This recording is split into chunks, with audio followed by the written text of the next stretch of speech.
Assalamualaikum warahmatullahi wabarakatuh. Alhamdulillahi rabbil alamin. Wassalatu wassalamu ala asyrafil anbiya'i wal mursalin, imamis shadiqil wa'dil amin, habibillahil mustafa khairil anamil mujtaba, sayyidina wa maulana Muhammadin wa ala alihi wa ashabihi wa man tabi'ahum bi ihsan ila yaumiddin, amma ba'd. Hadirin hadirat jamaah subuh yang dimuliakan Allah Subhanahu wa taala. Mengawali pengajian kita pada subuh ini, kita memulai dengan mengatakan bahwa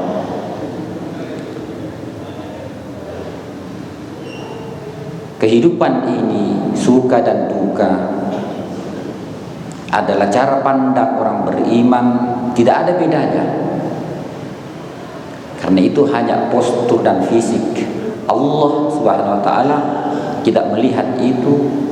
Allah menjadikan sifat sabar dan syukur adalah tangga-tangga menuju kepadanya. Bila sabar adalah itulah yang terbaik bagi seseorang untuk menuju kepada Allah Subhanahu wa taala, maka itulah yang terbaik. Bila syukur adalah tangga yang dengan tangga itu seorang hamba bisa sampai kepada keridhaan Allah, maka itulah yang terbaik. Allah Subhanahu wa taala tidak melihat casing, tidak melihat materi kita. Karena itu Allah membantah terhadap keberatan orang-orang kafir Quraisy. Mengapa Rasul atau utusannya bukan diangkat dari golongan orang-orang elit daripada kafir Quraisy? Allah Subhanahu wa taala membantahnya dengan firman-Nya, ahum yaqsimuna rahmat rabbika, apakah mereka yang membagi rahmat Tuhan? Nahnu qasamna bainahum ma'isyatahum, kamilah yang membagi antara mereka tentang penghidupan mereka.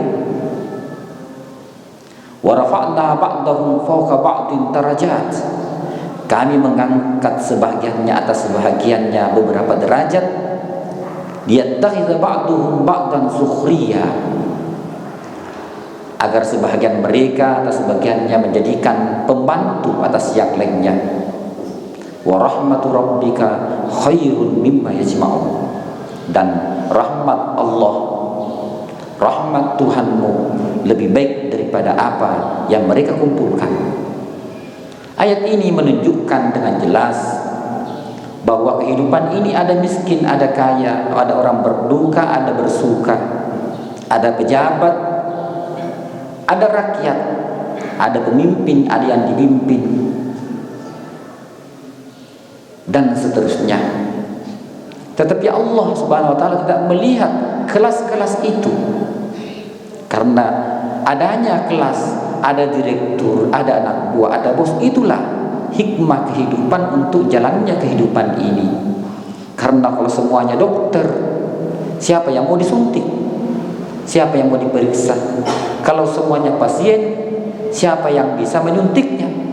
Kalau semuanya pemimpin, siapa yang dipimpin? Kalau semuanya orang kaya, bagaimana orang kaya bisa masuk surga? Kalau semuanya orang miskin, bagaimana berjalan kehidupan ini? Karena itu materi bukanlah penilaian Allah Subhanahu wa taala.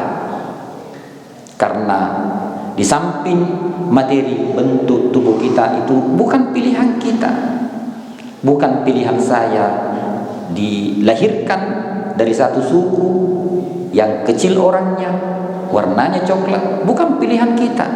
Apakah kita bisa memilih bahwa ya Tuhan, lahirkanlah saya di tempat ini supaya hidung mancung atau besar bodinya? Tidak. Maka itulah Allah Subhanahu wa taala mengharamkan sekali mencaci siapapun dan apapun dari bentuknya, karena itu adalah kehendak Allah Subhanahu wa taala. Jadi bila syukur adalah itu tangga yang mengantar kita kepada Allah, itulah yang terbaik. Tetapi banyak orang yang diuji dengan nikmat besar, lalu dia lalai, lalu dia terjerumus ke dalam dosa karena lupa bersyukur. Banyak orang yang dicoba oleh Allah dengan cobaan-cobaan tapi tidak sabar, akhirnya dia pesimis dan menjauh juga dari Allah Subhanahu wa taala. Jadi sabar, syukur itulah tangga yang salah satu keduanya dipilihkan Allah untuk menuju kepadanya. Oleh karena itu, seorang mukmin semua urusannya menjadi baik.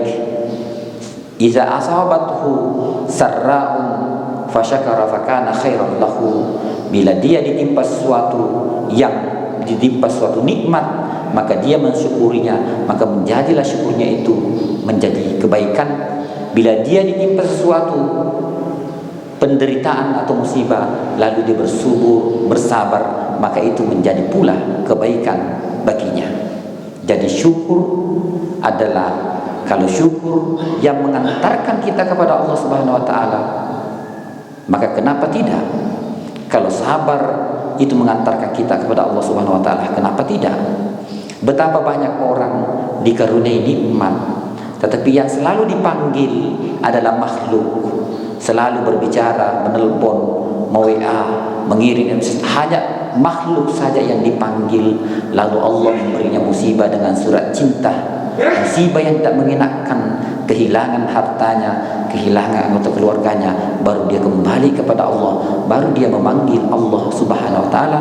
Terkadang zona-zona nyaman itu menyebabkan kita lalai terhadap Maha Pencipta, yaitu Allah Subhanahu wa taala. Hadirin hadirat yang dimuliakan Allah Subhanahu wa taala, di dalam kitab As-Siqat karangan Ibnu Hibban yang meninggal pada tahun 354, di situ dia menceritakan dengan sanadnya tentang satu kisah seorang tabi'in yang bernama Abu Kilabah yang meninggal pada tahun 104 Hijriah, artinya masih dekat daripada zaman Rasulullah sallallahu alaihi wasallam.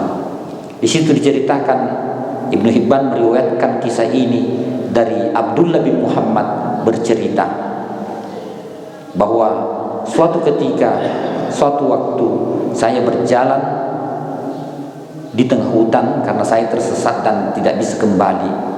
Lalu tiba-tiba saya melihat satu kemah. Karena penasaran ingin bertanya jalan untuk keluar dari hutan itu, saya mendekati kemah itu. Tiba-tiba ketika saya mendekat, saya mendengarkan suara yang membaca kalimat dengan mengulang-ulangi, Alhamdulillahillazi faddalani ala katsirin mimman khalaqtahu tafdila. Segala puji terhadap Allah Subhanahu wa taala yang memuliakanku, melebihkanku kemuliaan-kemuliaan daripada sebahagian besar makhluk yang telah diciptakannya. Semakin mendekat karena penasaran siapakah orang itu. Lalu dia melihat ke dalam kemah itu, ternyata dia adalah orang turenta atau kakek. Dan bertambah dia takjub karena orang itu dalam keadaan fisiknya tidak sempurna, dua tangannya buntung, matanya buta, hampir semua panca inderanya tidak berfungsi normal. Maka tiba-tiba Abdullah bin Muhammad ini mencoba memasuki pintu kemah itu. Tiba-tiba sang kakek menyadari kehadirannya. Siapa itu? Siapa? Abdullah menjawab, saya tersesat di jalan, saya tidak bisa kembali. Lalu siapakah Anda? Sang kakek menjawab, saya tinggal di sini sendiri. Lalu kembali bertanya lagi Abdullah bin Muhammad, kemana istrimu, kemana anakmu, dan siapa yang mengurusimu, siapa yang menjagamu, siapa yang memberimu makan? Dia mengatakan tidak ada. Saya kehilangan semua keluargaku, hartaku habis semuanya. Saya tertimpa penyakit lalu menjauhi masyarakat. Maka kecuali saya ada satu anak yang mengurus saya, yaitu anak saya yang laki-laki berumur 14 tahun. Maka penasaranlah Abdullah bin Muhammad. Abdullah bin Muhammad mengatakan, bisakah aku mengajukan pertanyaan? Lalu sang kakek berkata, bisa, tetapi dengan syarat aku ingin meminta satu pertolongan kepadamu.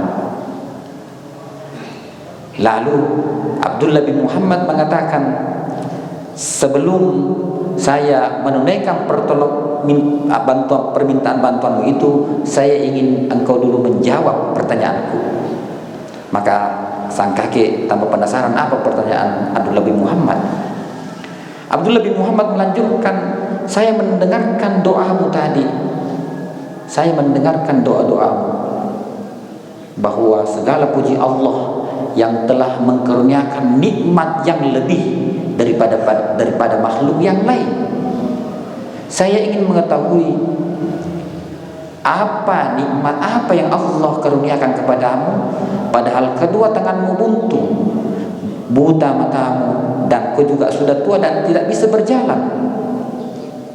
Sang kakek mengatakan, bukankah Allah Subhanahu wa ta'ala menciptakan banyak manusia, tetapi dia tidak pergunakan akalnya untuk mengenal Allah? Abdullah bin Muhammad, banyak orang gila. Maka aku bersyukur karena Allah memuliakanku, memberikan aku kenikmatan daripada makhluk yang banyak itu.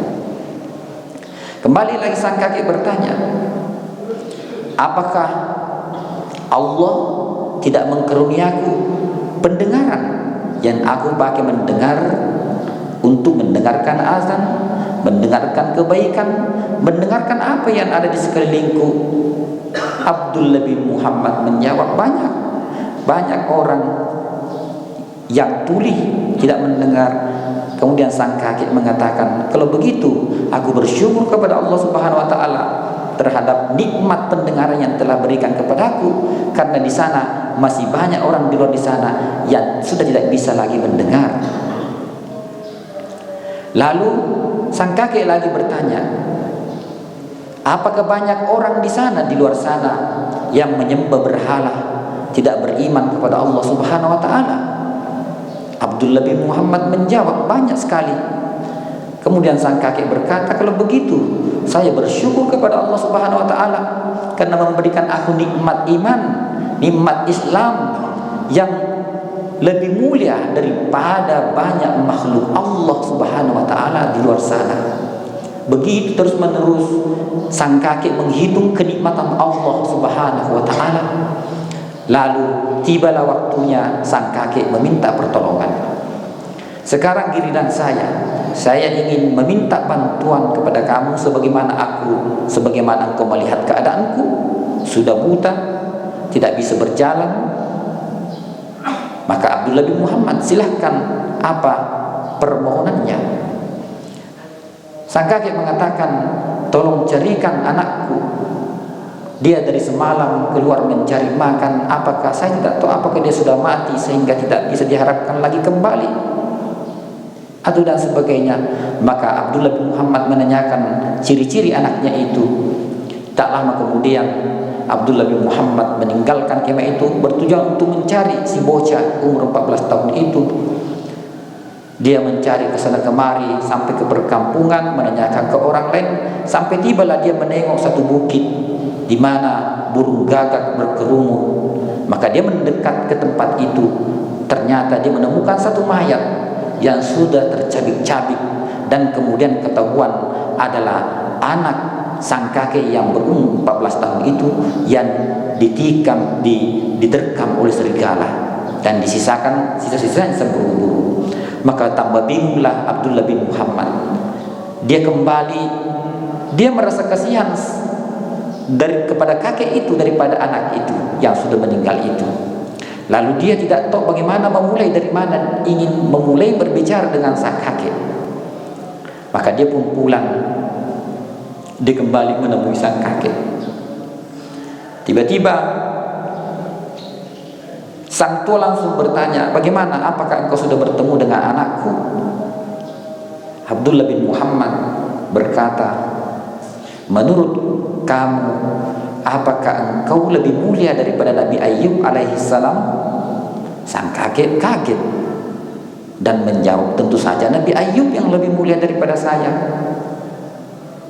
Lalu kemudian bertanya lagi Abdullah bin Muhammad, apakah musibah, cobaan yang ditimpakan kepada Nabi Ayyub alaihissalam lebih besar daripada musibah yang atau cobaan yang ditimpakan kepadamu? Sang kakek bertanya, tentu saja musibah yang ditimpakan kepada Nabi Ayyub jauh lebih besar daripada musibah yang ditimpakan Allah kepadaku. Maka Abdullah bin Muhammad berkata, maka bersiaplah, bersabarlah dengan pahala Allah yang lebih besar, karena di luar sana saya baru saja mendapati anakmu sudah meninggal dunia. Maka sang kakek pun menangis terseduh-seduh sampai dia tersedak, sampai dia mengucapkan la ilaha illallah Muhammadur Rasulullah. Abdullah bin Muhammad yang menengok keadaan sang kakek semakin parah, semakin tersedak, hampir terputus napasnya. Kemudian beliau mendekatinya, mentalkinkannya kembali la ilaha illallah Muhammadar Rasulullah. Tidak lama kemudian sang kakek pun meninggal. Hadirin hadirat yang dimuliakan Allah Subhanahu wa taala, tidak lama kemudian datang 3 orang. Setelah Abdullah bin Muhammad mencari pertolongan dari luar, kemudian dia menemui orang yang berkuda itu. Tolong, ini ada seorang muslim yang meninggal di dalam kemah ini, demi mendapatkan ganjaran dari Allah Subhanahu wa taala agar membantu saya untuk mengkafaninya, memandikannya dan menguburkannya sebagaimana amanah sang kakek itu. Maka bergegaslah 3 orang itu masuk ke dalam kemah dan membuka kain penutup wajahnya. Mereka kaget karena ternyata adalah Abu Kilabah, dan Abdul bin Muhammad juga tidak mengetahui kalau dia itu Abu Kilabah adalah seorang tabi'in, ulama besar, ahli ibadah yang terkenal itu. Maka dia pun menguburkannya sebagaimana layaknya di tempat itu dan meninggal pada tahun 104 Hijriah. Lalu menurut kisah yang diriwayatkan oleh Ibnu Hibban itu, Abdullah bin Muhammad ini adalah generasi tabi'in, atba'ut tabi'in. Dia masuk ke Madinah, pergi ke Madinah bersama dengan 3 orang itu. Dan pada suatu malam dia bermimpi bertemu Abu Kilabah di tempat yang sangat indah, dengan pakaian yang sangat indah, lalu tersenyum. Maka Abu Muhammad bin Abdullah menyapanya, apa yang terjadi dengan kamu? Dengan begitu bahagianya saya melihat engkau. Abu Kilabah menjawab, Allah memasukkanku ke dalam kenikmatannya. Assalamualaikum bima sabartum fa ni'ma uqbaddar. Salam sejahtera atas engkau, atas kalian, terhadap kesabaran yang engkau jalani di masa hidupmu, maka sungguh engkau berada dalam nikmat surga sebagai tempat senikmat-nikmatnya. Apa yang kita petik dari sini? Abu Kilabah, banyak di antara kita penderitaan yang dideritanya jauh lebih kecil daripada Abu Kilabah. Tetapi Abu Kilabah tidak berhenti bersyukur kepada Allah Subhanahu wa taala terhadap nikmat yang ada padanya. Kita masih sempurna pendengaran, kita masih sempurna penglihatan kita, masih sempurna tubuh kita. Itulah ada sebuah penelitian yang pernah dilakukan di Amerika Serikat pada tahun 80-an tentang penelitian pengaruh pendekatan spiritual terhadap menyembuhkan penyakit.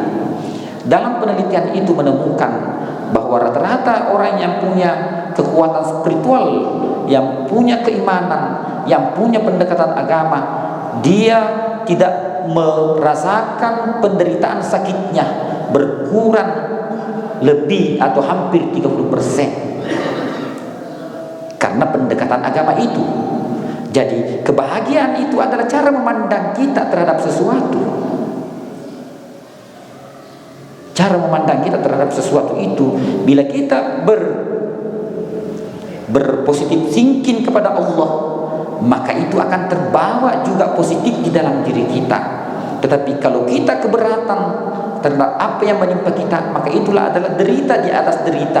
Bukan saja deritanya penyakit itu, tetapi kita menderita dengan rasa keberatan itu, tidak menerima apa yang menimpa kita.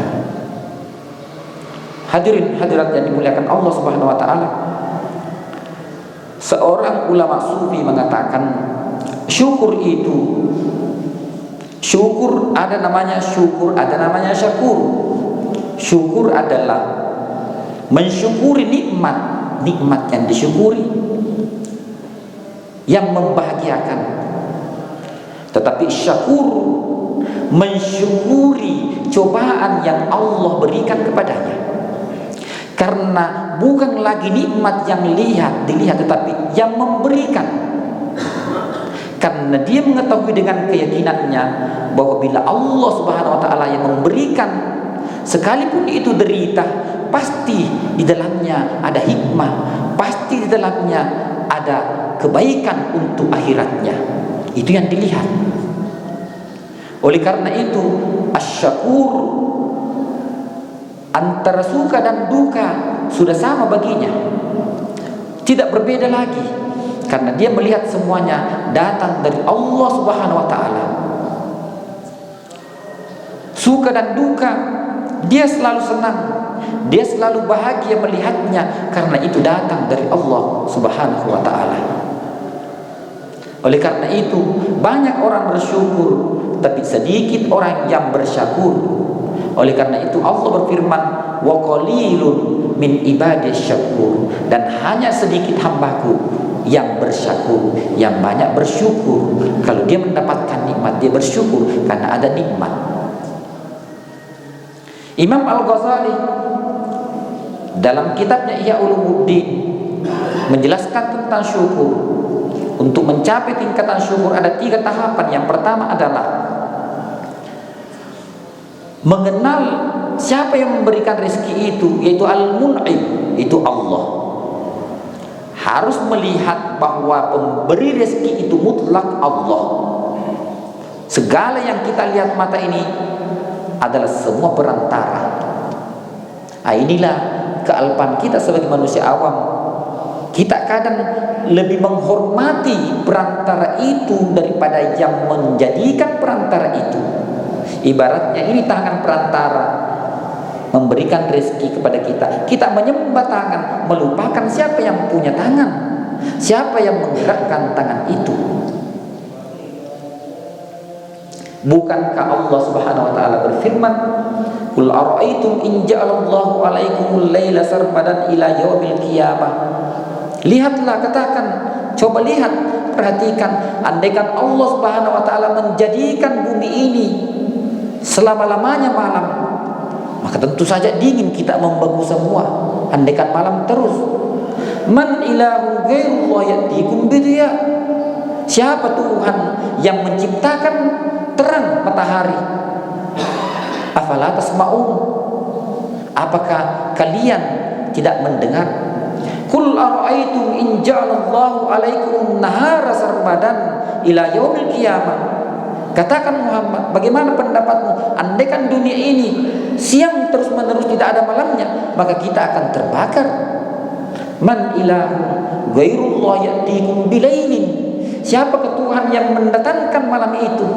Taskununa fihi, untuk tempat beristirahatmu. Afala tubsirun, apakah kalian tidak memperhatikannya? Coba, kita membayar listrik, baru naik sedikit sudah berteriak, sudah marah, sudah keberatan. Apakah Allah Subhanahu wa taala pernah menagih kita untuk membayar mataharinya? Kita tidak bayar, kita tidak pernah membayar. Andaikan itu dibayar cahaya matahari, berapa duit kita butuhkan untuk membayar itu? Ini kita lupa. Kita kita memperbudak diri kita kepada perantara rezeki itu, lalu apa? Melupakan siapa yang menciptakan semua perantara rezeki itu. Yang kedua, ketika orang memahami, maka dia timbul cinta, keinginan mendekat kepada orang yang memberikan rezeki itu, yaitu Allah Subhanahu wa ta'ala. Karena kalau ada orang yang memberikan kita, itu beda orang. Ada orang memberikan duit 1 juta. Orang awam, dia bersyukur terhadap duit 1 juta itu. Andaikan dia menemukan di masjid, sama syukurnya. Menemukan tidak ada, dia sama bahagianya. Karena yang dinikmatinya duitnya, kenikmatannya di situ. Tetapi tingkatan yang tertinggi, dia tidak peduli dengan duit itu, tapi dia melihat siapa yang memberi. Andaikan yang memberinya itu adalah api, dia tetap menerimanya karena dia melihat kebesaran yang memberi. Kalaupun duka itu, kalaupun bencana itu diberikan bencana tapi mengantarnya kepada dia sang pemberi, maka itu pun dia bersyukur, alhamdulillah. Karena tidak peduli dengan nikmatnya, sudah tidak peduli. Tapi nikmat yang dicari adalah nikmat bertemu bersama dengan sang pemilik, yaitu Allah Subhanahu wa ta'ala. Itulah bedanya nikmat syukurnya orang awam dengan syukurnya orang yang tingkat khususul khusus. Kalau kita bersyukur melihat nikmat itu, tetapi orang khususul khusus melihat pemberiannya. Kalau pemberiannya apa saja, yang penting itu mengantarnya kepada Allah Subhanahu wa ta'ala. Tak peduli lagi apakah dia suka, apakah dia duka, karena baginya sama. Yang penting mendekat kepada Allah Subhanahu wa ta'ala. Salah satu hamba Allah yang paling banyak bersyukur, contoh yang dikenal adalah Nabi Ibrahim alaihissalam. Karena syukur itu di samping dengan lidah, ketika orang sudah mencintai yang memberikan nikmat, maka dia mengungkapkan syukurnya itu dengan lidahnya, anggota tubuhnya, dengan hatinya. Lidah mengucapkan alhamdulillahi rabbil alamin, anggota tubuh menutup mata melihat aib orang lain, telinga menutup telinga untuk mendengarkan aib orang lain. Itu adalah syukur. Hati merasa bahagia dan tidak menceritakan kepada orang lain. Nabi Ibrahim alaihissalam salah satu hamba Allah yang paling banyak bersyukur.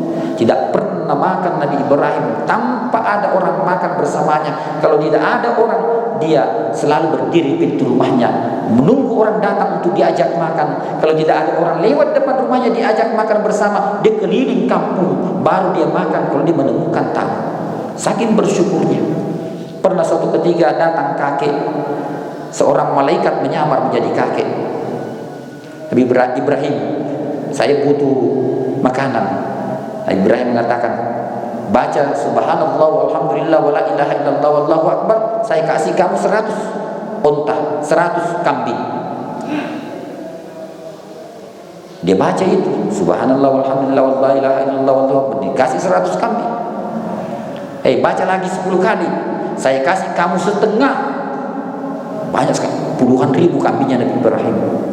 Saya kasih separuhnya, subhanallah walhamdulillah wala ilaha illallah wallahu akbar. Ambil semua, separuh semua ternakku, ambil semua. Baca lagi 10 kali, baca lagi 10 kali, ambil semua. Lalu sang kakek mengatakan, ternyata malaikat.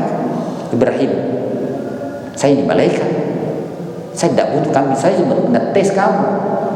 Oh tidak bisa, harus ambil. Bertengkar dia, berantem. Malaikat tidak mau ambil, Ibrahim memaksa ambil karena sudah saya serahkan. Tidak bisa ditolak, harus ambil. Sampai turun malaikat mendamaikan. Bagaimana ini? Ini tidak mau ambil. Kalau kita berbeda, kebalikan. Maka kemudian menurut riwayat, harta itulah dari situ kemudian dipakai membangun Ka'bah. Jadi yang Ka'bah itu berasal dari harta kualitas tertinggi kehalalannya. Demikian ceramah subuh kita pada kesempatan ini. Mudah-mudahan kita menjadi orang yang bersyukur. Kalau tidak bersyukur, bersabar. Insya Allah kita hanya punya dua itu, karena hanya dua kondisi, dua situasi. Iman suka, iman duka, iman bahagia, iman senang. Hanya dua ini senjata kita untuk lebih dekat kepada Allah Subhanahu wa taala. Jadilah orang yang bersyukur dan bersabar, maka kita akan menjadi orang yang bahagia dunia akhirat. Wabillahi taufiq was sa'adah. Wassalamualaikum warahmatullahi wabarakatuh.